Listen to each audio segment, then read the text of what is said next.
Tu veux visiter la France, mais tu hésites un petit peu sur ta destination, sur l'endroit de ton séjour. Eh bien, aujourd'hui, je te propose un petit tour de France en fonction des saisons. Ok? En général, quand on prévoit un voyage, etc., on choisit sa destination et plus ou moins évidemment à le moment, la période de l'année. Eh bien aujourd'hui, moi je te propose de faire l'inverse, vraiment. Je vais te proposer une liste de 12 villes en fonction des mois de l'année. Ok? Parce que en France, le climat change beaucoup. On a la chance d'avoir 4 vraies saisons. Donc, les paysages, le climat, les activités, les traditions changent complètement au fil de l'année en France. Et évidemment, en fonction des villes aussi. Et honnêtement, ça peut être un vrai game changer. Ok, si tu sais que dans cette ville, à ce moment de l'année, il y a ce festival, cette fête traditionnelle, etc., ça peut être un vrai plus pour ton voyage, ton séjour en France. Évidemment, cette liste, elle n'est pas exhaustive, ok? Ça dépend de tes goûts, de ce que tu aimes, de pourquoi tu voyages en France. L'objectif ici, c'est vraiment peut-être que tu découvres une ou deux villes en France, mais c'est aussi voilà, de te pousser peut-être à chercher, à en découvrir un peu plus sur une des listes de cette vidéo. Voilà. Juste avant de commencer, si tu n'es pas abonné à la chaîne, je t'invite à le faire pour ne pas louper les prochaines vidéos. Donc on va commencer tout de suite avec évidemment le mois de janvier, ok. Dans cette vidéo, tu m'excuseras, je vais lire un petit peu plus que d'habitude parce que évidemment, retenir toutes les informations de toutes les villes, c'était pas possible, ok. Donc on commence tout de suite avec le mois de janvier. Et le mois de janvier, on va aux Alpes. Ok? Chamonix, Val d'Isère, Méribel, etc. C'est évidemment l'endroit idéal pour profiter de la neige et des sports d'hiver. En ce qui concerne la taille des Alpes, eh bien, c'est plusieurs stations qui sont réparties sur les Alpes françaises ouais, des grands domaines internationaux. Ok, c'est assez grand et tu as le choix de la station. L'ambiance maintenant des Alpes, paysage enneigé comme sur les cartes postales, vraiment, chalet en bois, vin chaud, au coin du feu, les soirées chaudes, animées autour d'une table et la gastronomie, les plats d'hiver, raclette, fondue. Yes, c'est une période excellente en ce qui concerne la cuisine. Ok, beaucoup de fromage, beaucoup de vin. Donc ouais, on veut se réchauffer en hiver. Pourquoi aller dans les Alpes à cette période de l'année? Bon, si tu cherches l'immersion totale de l'hiver, si tu veux skier, pratiquer des sports d'hiver, c'est là-bas que ça se passe. C'est évident, ok? Euh, Parmi les meilleures stations de ski, c'est aux Alpes. Ok, c'est pas les meilleures, etc., mais elles font partie des meilleures stations de ski. Des panoramas incroyables, à couper le souffle, vraiment, et une ambiance cosy après une bonne journée à skier sur les pistes. Ok, sport et aventure, là c'est plutôt évident. Ski, snowboard, raquette, alpinisme, chien de traîneau également. La vie nocturne des Alpes, pardon, les stations Val d'Isère, Méribel, etc., elles sont connues pour leur après-ski festif. Ok. Quand le soleil commence un peu à tomber, etc., tu t'arrêtes au-dessus d'une station, tu vas prendre quelques bières, un verre de vin. Attention, après, il faut redescendre les pistes. Ok. C'est pas toujours très rigolo, je peux te l'assurer. Et ce qu'il ne faut absolument pas manquer dans les Alpes, la descente de la Vallée Blanche à Chamonix, soirée festive à Val d'Isère et détente dans un spa en altitude, raclette bien méritée après une journée de ski. C'est comme ça qu'on profite des vacances à la montagne. Ok. Voilà, maintenant tu as une idée de tous les points qu'on va passer en revue, qu'on va voir ensemble pour chaque ville. Ok. Je ne m'attarde pas sur les villes, je te fais vraiment un résumé, très court en fait. Ok. En février, je te recommande Nice. Pourquoi? Parce que il y a le célèbre carnaval de Nice avec les défilés colorés et les batailles de fleurs. Ok? Nice, c'est environ 340 000 habitants. C'est une grande ville méditerranéenne. Ok? Avec ouais, une ambiance vraiment de station balnéaire. Ok? La vie est douce à Nice. Je trouve que c'est un bon adjectif, pardon, pour parler de cette ville. Donc au niveau de l'ambiance, comme je viens de le dire, la vie est douce, chaleureuse. Attends-toi à une explosion de couleurs avec ouais, vraiment une ambiance de plage, quoi. Ok. Pourquoi aller à Nice à cette période de l'année?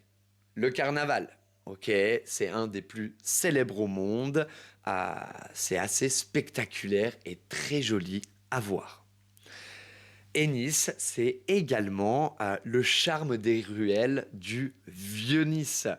La Méditerranée avec son bleu azur, c'est magnifique, vraiment. C'est la Côte d'Azur. Ok. Regarde quelques vidéos, quelques photos sur Nice. Tu vas vite comprendre pourquoi je te parle de cette ville, en fait. Sport et aventure, rando sur la colline du château, plongée, voile, paddle. Voilà, il y a un peu de tout à Nice. Ce que tu ne dois absolument pas manquer à Nice, là, évidemment, te balader sur la mythique promenade des Anglais, ok, la colline du château pour une vue imprenable sur le panorama, le paysage, etc. Ok, maintenant le mois de mars. Et en mars, je te recommande d'aller à Bordeaux. Si tu connais un tout petit peu la France, les villes en France, etc., tu sais que Bordeaux, c'est la ville du vin. Ok. Pourquoi en mars? Moins de touristes, le climat est très agréable, parfait pour visiter les vignobles et découvrir la ville. La taille de Bordeaux, c'est environ 270 000 habitants. Quoi d'autre? Quoi d'autre? C'est une ville élégante et dynamique et elle est classée au patrimoine mondial de l'UNESCO. Bordeaux, c'est magnifique. Ok. L'ambiance de Bordeaux, c'est un mélange entre le raffinement et l'authenticité. Un petit peu Bordeaux. Ok. Il y a beaucoup de charme à Bordeaux. Les quais sont animés, les places sont magnifiques et évidemment la culture et l'amour du vin. Pourquoi aller à Bordeaux en mars? Bien, c'est le moment un peu idéal de découvrir la capitale du vin sans une marée de touristes comme en été. Pardon. Bordeaux, c'est une ville où vraiment tu vas prendre ton temps, ok? Tu flânes avec plaisir. Le patrimoine architectural est magnifique, vraiment. Et puis évidemment, de la bonne cuisine et les vignobles qui sont connus dans le monde entier. Sport et aventure à Bordeaux, balade en vélo. Qu'est-ce que j'ai mis d'autre? Un peu de surf, c'est possible, à Lacanau et paddle sur le bassin d'Arcachon. Ça, c'est des endroits qui sont super connus en France. Vraiment. Jette-y un œil, ça en vaut la peine, je t'assure. La vie nocturne maintenant à Bordeaux. Bordeaux, c'est une ville étudiante, très dynamique. Ok? Donc, attends-toi à trouver des bars à vin cosy, des pubs, des clubs assez animés un peu partout dans Bordeaux. Il y a de quoi faire en ce qui concerne la vie nocturne à Bordeaux. Ce que tu dois absolument faire si tu passes par Bordeaux, dégustation de vin dans un château du Médoc, obligatoire. C'est obligatoire. Et une balade au miroir d'eau et une assiette de cannelé bordelais. C'est la cuisine traditionnelle un petit peu de Bordeaux. On passe au mois d'avril. En avril, on va à Strasbourg. Strasbourg, c'est la grande ville de France qui est proche de là où j'ai grandi. Ok. Pourquoi en avril? Eh bien, en avril, la ville, elle sort doucement de l'hiver. Ok. L'ambiance du printemps, l'ambiance printanière, c'est idéal pour Strasbourg. Ok. La taille de Strasbourg, c'est environ 285 000 habitants. C'est une ville qui est franco-allemande, ok, au cœur de l'Europe. Beaucoup de choses européennes se passent à Strasbourg, ok. Il y a beaucoup d'étrangers, de personnes qui viennent du monde entier à Strasbourg. Super dynamique, une histoire particulière également, une architecture particulière. J'adore Strasbourg, vraiment.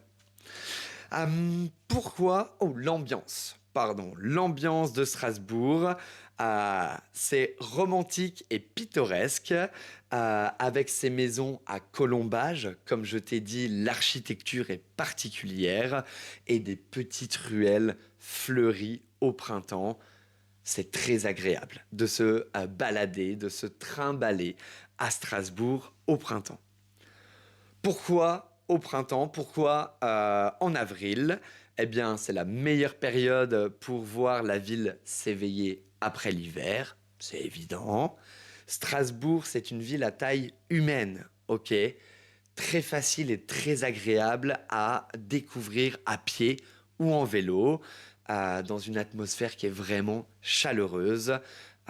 Donc ouais, voilà. Sport et aventure à Strasbourg, kayak, vélo et randonnée en Alsace. Honnêtement, les randonnées dans cette région de France, elles sont à couper le souffle. Je pense que on ne pense pas assez à l'est de la France. Il y a des super montagnes, des super forêts, des coins presque féeriques quelquefois, honnêtement. Moi, je suis un grand amateur de randonnée et les coins là, c'est incroyable. Je recommande vivement. Ok? Ce que tu ne dois pas manquer à Strasbourg, c'est la cathédrale, évidemment. Je te recommande aussi une petite balade en barque sur l'île et une tarte flambée traditionnelle, évidemment, en terrasse pour profiter du soleil. Cool. En mai, je te recommande Annecy. Annecy, c'est une ville magnifique, ok. C'est une ville qui est nichée entre ville, entre ville et montagne, pardon, entre lac et montagne. Le lac est incroyable. Je suis sûr que tu as entendu parler du lac d'Annecy. C'est peut-être un des plus beaux lacs que j'ai vus de ma vie, honnêtement. Environ 130 000 personnes vivent à Annecy. L'ambiance, elle est romantique et très dépaysante. Ok. Tu vas voir l'eau du lac, c'est cristal. C'est une eau cristalline. Je ne comprends pas. C'est incroyable. Pourquoi aller à Annecy au mois de mai? Eh bien, avec les beaux jours, le lac d'Annecy, c'est vraiment un petit paradis pour les amateurs de balades et de sports nautiques. Ok. La vieille ville, c'est une pépite. C'est magnifique. C'est pas très grand, on fait assez vite le tour, mais c'est d'une beauté incroyable. Annecy au mois de mai, vraiment, c'est super joli. À sport et aventure à Annecy au mois de mai, paddle, parapente au-dessus du lac, ça c'est incroyable, escalade et randonnée. Ok. Ouais, pour les amateurs de nature, c'est un super coin. Vraiment, peut-être un petit peu touristique, il faut l'avouer, mais c'est pas pour rien que c'est touristique. Ça en vaut vraiment la peine. On arrive au mois de juin. Le mois de juin, Biarritz. Biarritz, c'est ma ville de vacances de mon enfance. J'ai des souvenirs incroyables à Biarritz. Je pas vraiment des souvenirs comment visuels, etc. C'est plus des sensations que j'avais et c'était des sensations vraiment de j'étais relax. Il faisait bon vivre à Biarritz, vraiment.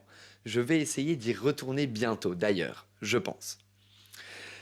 Pourquoi en juin? Parce que c'est pas encore trop bondé. Le climat il est parfait pour profiter de l'océan et des plages. Ok. Il y a environ 25 000 habitants à Biarritz. Attention, en fonction des moments des saisons de l'année, ça peut changer énormément. Ok.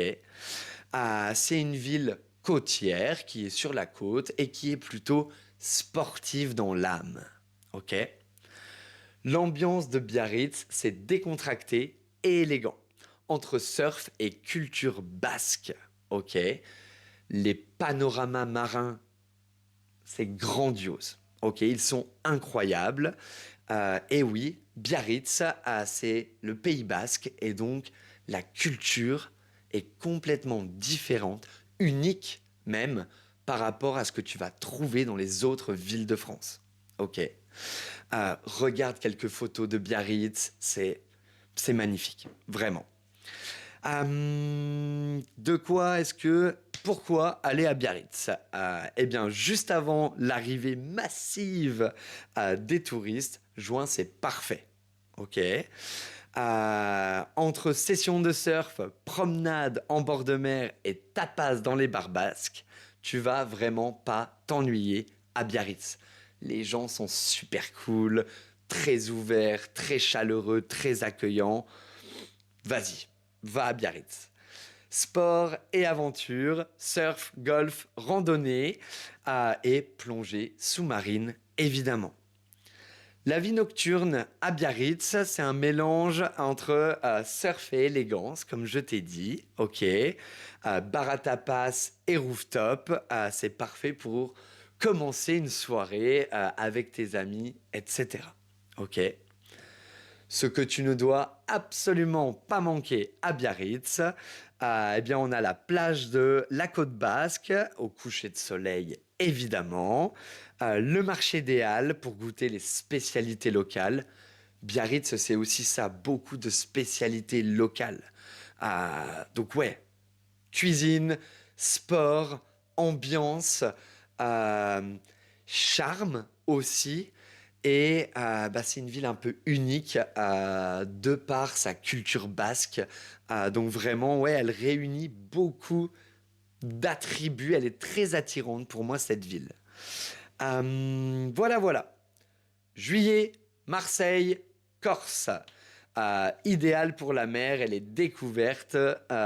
découverte pardon, du littoral méditerranéen sous le soleil. Marseille, 870 000 habitants et la Corse, environ 340 000. L'ambiance, c'est l'énergie de la Méditerranée et la nature sauvage en Corse.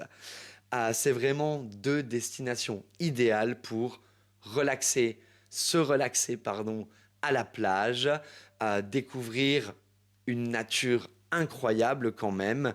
La Corse, on l'appelle l'île de beauté, c'est pas pour rien, ok. Et encore une fois, la culture corse, c'est quelque chose d'unique. Pourquoi aller à Marseille ou en Corse?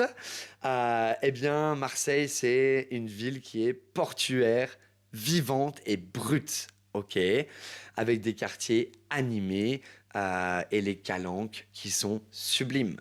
C'est peut-être un des endroits les plus célèbres en France, les calanques de Marseille. Et la Corse, eh bien là, c'est des plages paradisiaques et des petits villages perchés dans les montagnes, etc. C'est assez unique. Je ne suis jamais allé en Corse encore. J'en ai toujours entendu beaucoup de bien.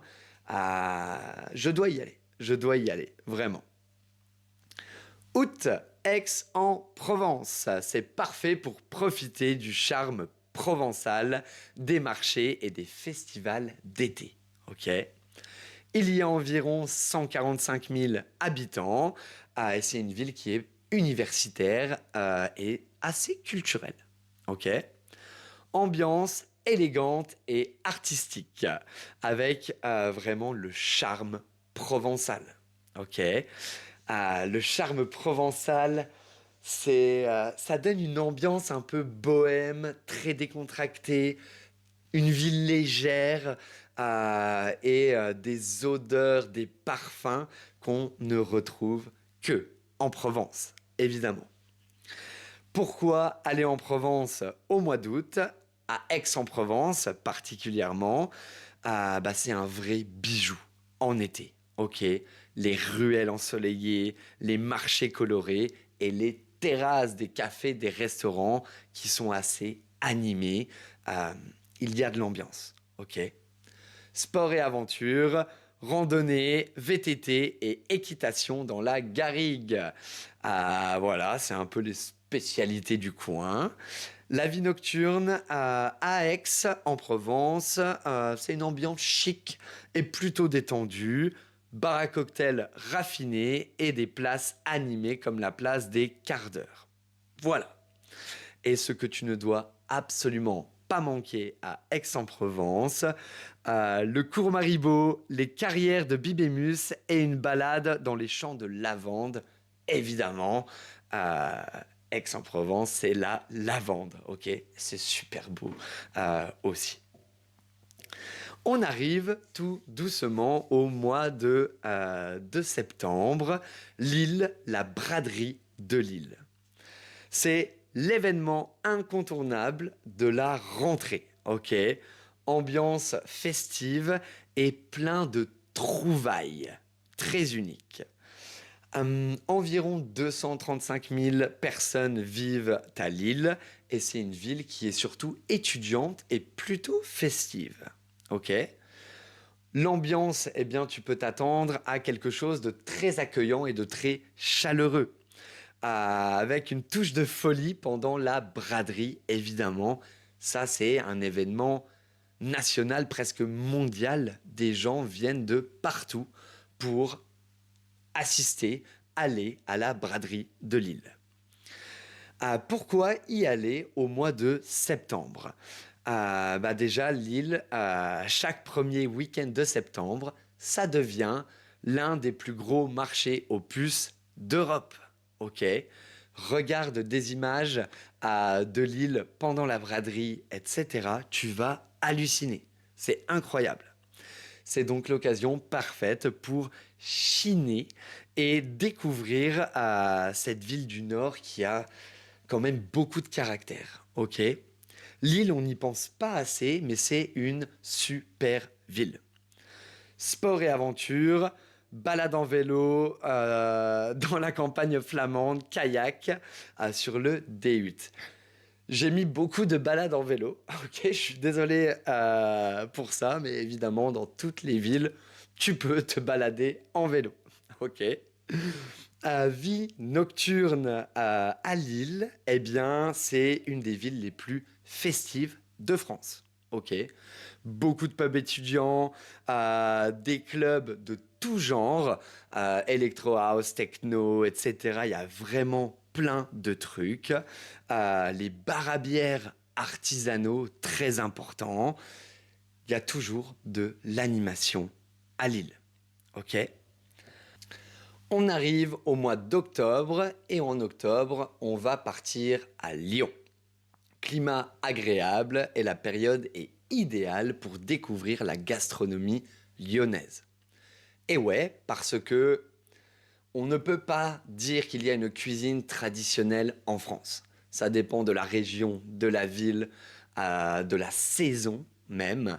Mais Lyon, c'est quand même connu pour être une ville importante gastronomiquement parlant avec les bouchons de Lyon. C'est le nom des restos à Lyon. Il y a environ 530 000 habitants. C'est donc la troisième plus grande ville de France. L'ambiance, elle est culturelle et gourmande, avec un charme particulier en automne. Pourquoi Lyon en octobre? Explore la gastronomie lyonnaise, ok, sans les foules, sans le monde, le tourisme de la fête des Lumières, ok, ça c'est assez agréable.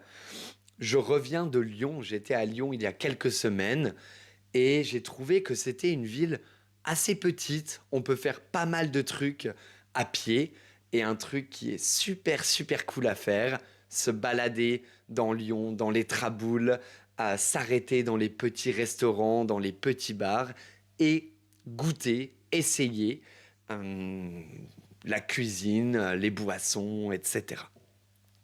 Sport et aventure à Lyon, randonnée à Fourvière, kayak sur la Saône et trail dans les Monts d'Or. Franchement, c'est magnifique. La vie nocturne à Lyon. Lyon, c'est une vie nocturne très variée. Ok, bar à cocktail, péniche et les clubs, évidemment, électro, techno. Il y a des concerts de musique live.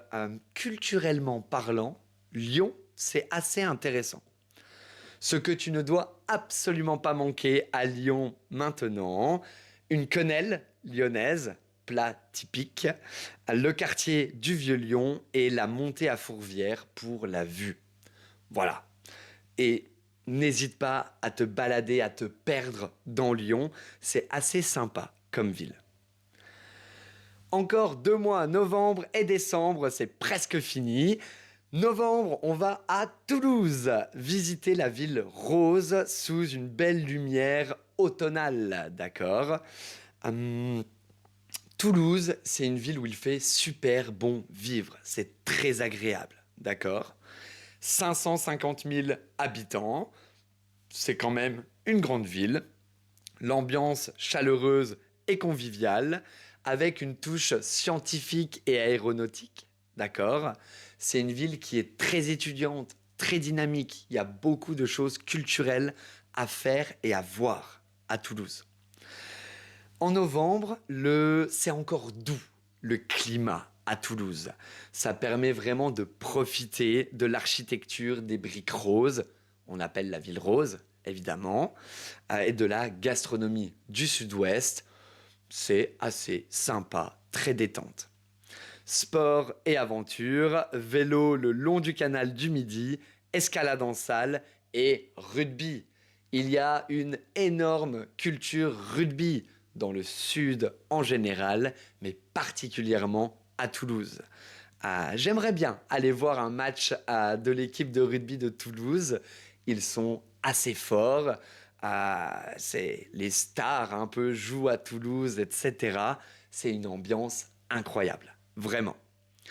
Ce que tu ne dois absolument pas manquer à Toulouse, c'est la place du Capitole, la Cité de l'Espagne Et n'hésite pas à goûter le fameux cassoulet de Toulouse. Yes. Et enfin, on termine le mois de décembre et on va aller évidemment à Paris pour le mois de décembre.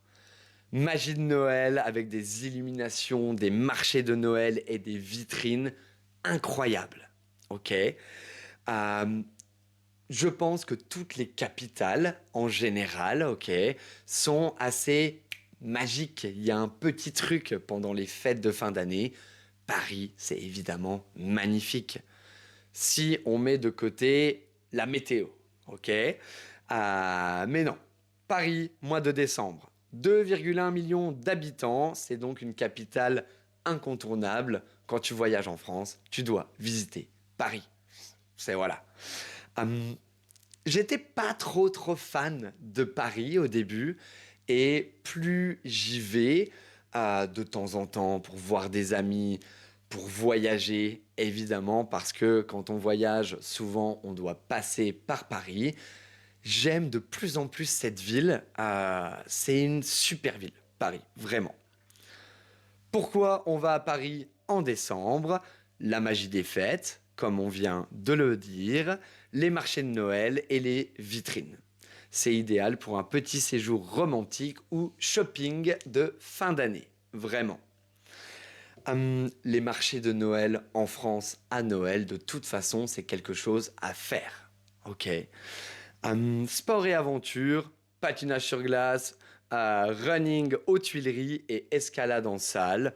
Bon, évidemment, à Paris, on n'y va pas trop pour faire du sport. On est bien d'accord. La vie nocturne, tu imagines bien que Paris, c'est une ville qui ne dort jamais.